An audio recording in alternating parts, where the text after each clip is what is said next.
امروز با اصطلاحاتی سر و کار داریم که فرانسوی‌ها از آنها استفاده مکرری دارند.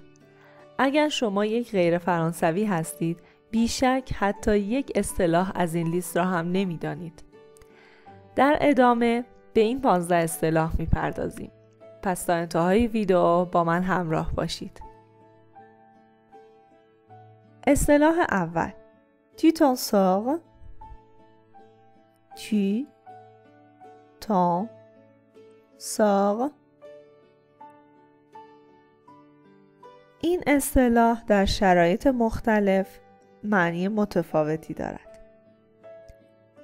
Est-ce que tout se passe bien؟ مفهوم اول: آیا همه چیز خوب پیش میره؟ Est-ce que tout se passe bien؟ Est-ce que tu se passes bien؟ مفهوم دوم: Est-ce que tu réussis à faire ce que tu veux faire؟ آیا تونستی از پس کاری که میخواستی انجام بدی بر بیای؟ آیا انجامش دادی؟ Est-ce que tu réussis à faire ce que tu veux faire؟ Par exemple, alors, pour la rénovation de la maison, tu t'en sors ou tu as besoin d'aide؟ برای بازسازی خونه احتیاج به کمک داری یا از پسش بر اومدی؟ C'est-à-dire, tu arrives ou tu as besoin d'aide. موفق شدی؟ از پسش بر اومدی؟ یا احتیاج به کمک داری؟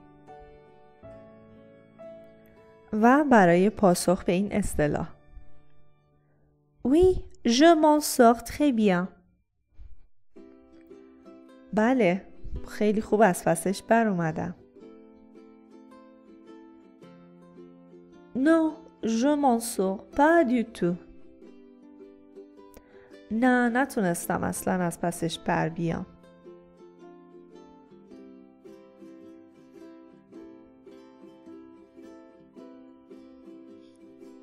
اصطلاح دوم: Fais gaffe.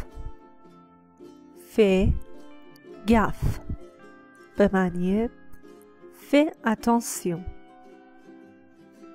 Fais attention. دقت کن. حواستو جمع کن.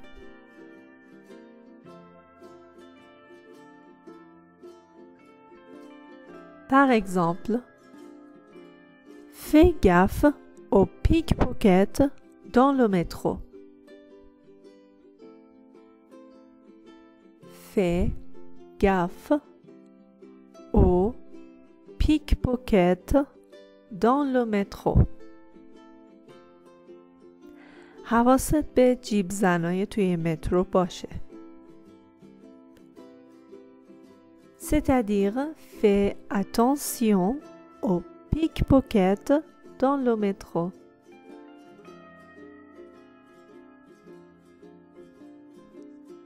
اصطلاح سوم: Forcément. Forcément. C'est-à-dire inévitablement ou obligatoirement. C'est sûr. به معنی به صورت اجبار، به حالت اجبار.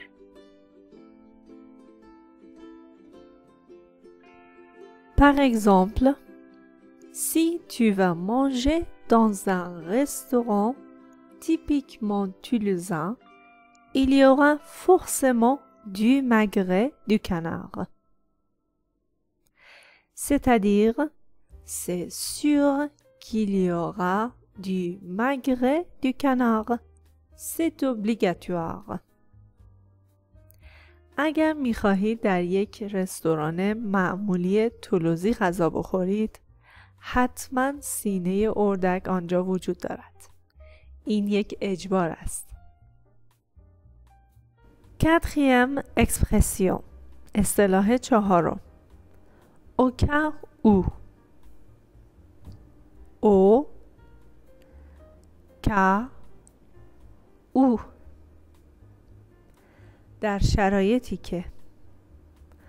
Dans le cas où. Si. En admettant que.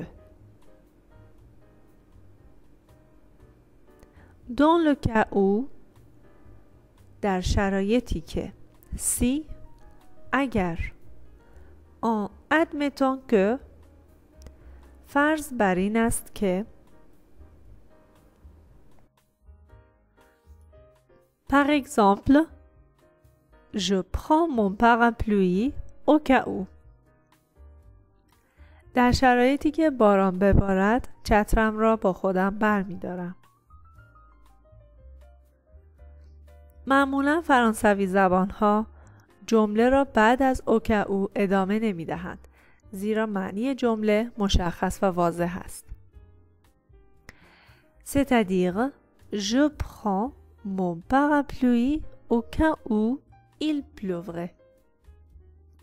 چترم را با خودم برمی‌دارم در شرایطی که باران ببارد. Cinquième expression. اصطلاح پنجم. Ne te prends pas la tête. Ne te prends pas la tête. Ne te prends pas la tête, c'est-à-dire ne te complique pas la vie. به معنی زیاد سختش نگیر. زیاد این مسئله رو پیچیدش نکن. Ne te complique pas la vie.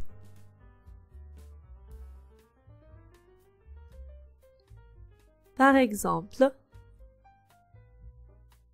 ne te comprends pas la tête si tu ne comprends pas toutes les expressions françaises.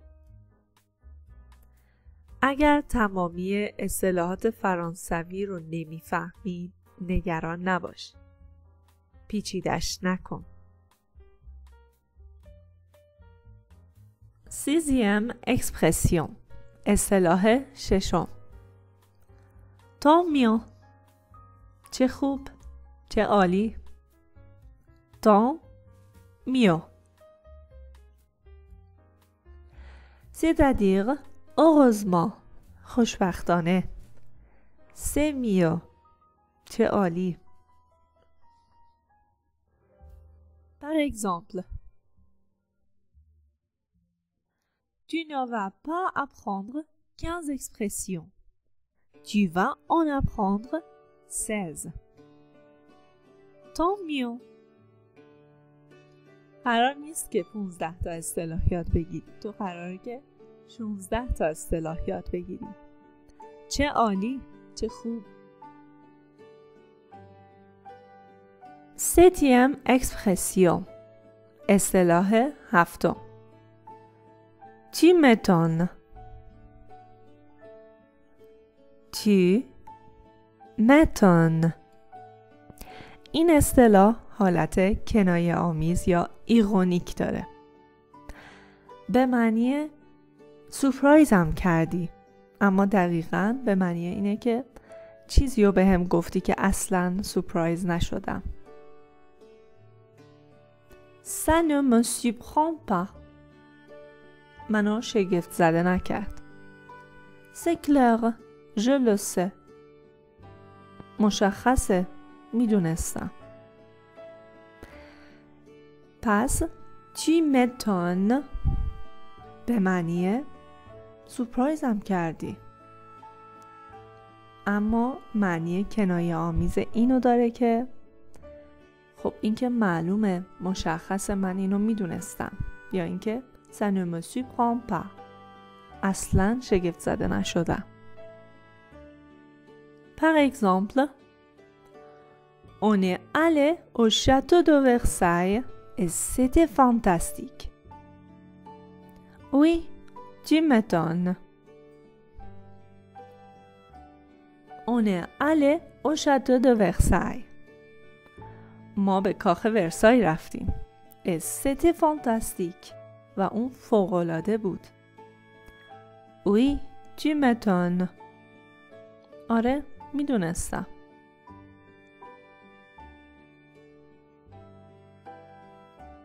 Huitième expression.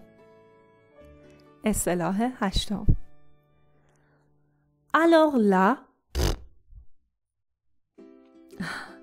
این اصطلاح به معنی اینه که نمیدونم.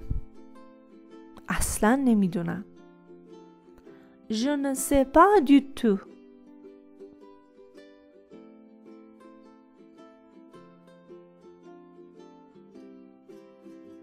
Tu sais si le supermarché est ouvert le dimanche?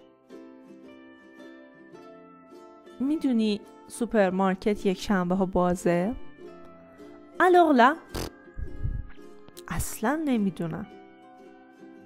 اصلا راجبش ایده ای ندارم. نمیدونم. Neuvième expression. اصطلاح نهم. C'est quand tu veux. C'est quand tu veux. C'est-à-dire dépêche-toi. به معنی پس کی میخوای؟ یعنی پس زود باش. عجله کن. C'est quand tu veux. C'est-à-dire dépêche-toi. Par exemple, on doit être chez Daniel dans 10 minutes. Donc, c'est quand tu veux. Moi, je suis déjà prêt depuis 1 heure. C'est-à-dire, dépêche-toi, on va arriver en retard chez Daniel. ما باید تا 10 دقیقه دیگه پیش دانیل باشیم. عجله کن. من تا 1 ساعت دیگه آماده میشم. C'est la galère. C'est la galère. C'est-à-dire pour désigner une situation difficile. این یه فاجعه است. این یه دردسره. C'est la galère. این یک دردسره. Par exemple, depuis que mon patron m'a renvoyé, c'est la galère. C'est-à-dire, la situation est très difficile. از زمانی که رئیسم منو اخراج کرد، یک فاجعه شد یا یک دردسر درست شد.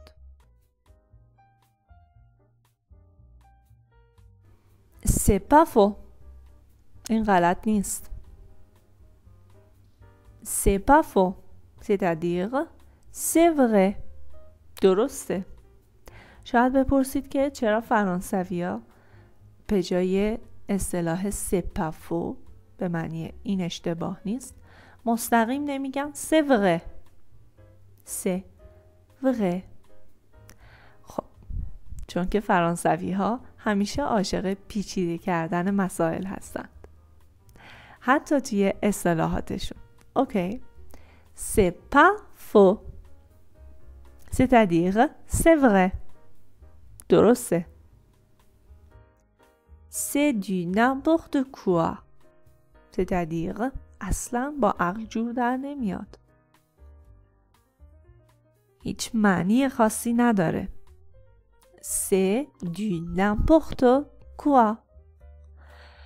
Quand une chose n'a aucun sens, qu'elle n'a aucune logique, et tu ne comprends pas pourquoi c'est comme ça. Oui. وقتی که چیزی یا یک مسئله هیچ معنی خاصی نداره و یا هیچ معنی منطقی خاصی نداره و شما نمیدونید چرا. از این اصطلاح استفاده میکنید. C'est du n'importe quoi. Par exemple, en France, Il faut un compte bancaire pour louer un logement. Et il faut un logement pour ouvrir un compte bancaire. C'est du n'importe quoi. C'est-à-dire, c'est une situation qui n'a pas de sens.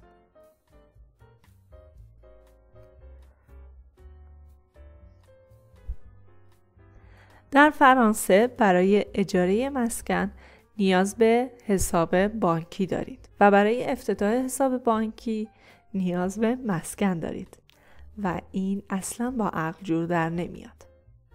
En France, il faut un compte bancaire pour louer un logement et il faut un logement pour ouvrir un compte bancaire.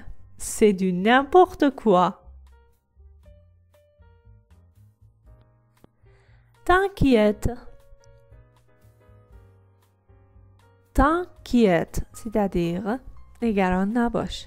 Ne t'inquiète pas. Pas de problème. مشکلی نیست. نگران نباش. T'inquiète. Ne t'inquiète pas. Pas de problème. Par exemple, mince, j'ai oublié mon sac dans la voiture. T'inquiète, je vais le prendre pour toi. چه بد، من کیفمو توی ماشین جا گذاشتم. نگران نباش، من اونو برای تو میارم. Oui, vite fait. C'est-à-dire, oui, mais pas vraiment. Ou pas totalement. Ou plus ou moins. به معنی آره کم و بیش. آره ولی نه کاملا. Oui, vite fait. Par exemple, j'ai fait du jus de carotte. Tu aimes ça? Oui, vite fait. C'est-à-dire, ce n'est pas ce que je préfère, mais si c'est la seule boisson qu'il y a, je l'accepte. J'ai fait du jus de carotte. من آب هویج درست کردم. Tu aimes ça? تو دوست داری؟ Oui, vite fait. آره نه کاملا. نه اینکه ترجیح هم باشه. به معنی اینه که توی این شرایط من ترجیحم آب هویج نیست، اما اگر این نوشیدنی تنها نوشیدنی هست که وجود داره، آره قبولش میکنم. Carrément. Carrément. C'est-à-dire tout à fait. Absolument. Oui, bien sûr. به معنی کاملا. مطمئناً. Carrément. Par exemple, tu veux que je te fasse des crêpes? Oui, bien sûr. Ou oui, carrément. میخوای برات پنکیک درست کنم؟ آره با کمال میل. یا آره کاملا. Tu veux que je te fasse des crêpes? Oui, carrément. Oui, bien sûr.